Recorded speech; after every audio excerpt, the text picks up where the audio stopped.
வணக்கம், வாழ்க வளமுடன். நான் உங்கள் ஜோதிடர் மாணிக்கவாசன் பேசுறேன். இன்னைக்கு பேசக்கூடிய நட்சத்திரம்னு பார்த்தோம்னா, மூல நட்சத்திரம், தனுஷ் ராசி. ஓகேங்களா? ஆ நட்சத்திர அதிபதி யார் அப்படின்னு பார்த்தோம்னா, கேது பகவான். ஓகேங்களா? கேது பகவான் நட்சத்திர அதிபதியா வருவாரு. இவரோட தேவதை யார் அப்படின்னு பார்த்தோம்னா, மூல நட்சத்திரத்தோட தேவதை அப்படின்னா நிருதி பகவான் தான் வருவார். ஓகேங்களா? இவங்களுடைய குணங்கள் அப்படின்னு பார்த்தோம்னா, கொஞ்சம் செல்ஃபிஷா இருப்பாங்க. இன்னொன்னு பார்த்தோம்னா, திரளான செல்வங்கள் சேர்க்கிறதுல ஆர்வம் உள்ளவர்களா இருப்பாங்க.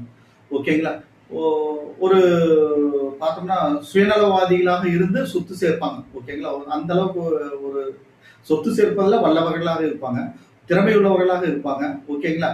நல்ல ஒரு குருவோட விட இருக்க நல்ல எண்ணங்களும் அதிகமா இருக்கும். நல்ல எண்ணங்களும் அதிகமா இருக்கும். ஒரு நடுநிலையானவர் தான். இவங்க வழிபட வேண்டியது எப்படின்னா, தனுஷ் ராசியில இருக்கிறதுனால குரு பகவான் வழிபாட்டையும், கேது பகவான் வழிபாட்டையும் சேர்த்து வச்சுக்கிறது ஒரு அற்புதமான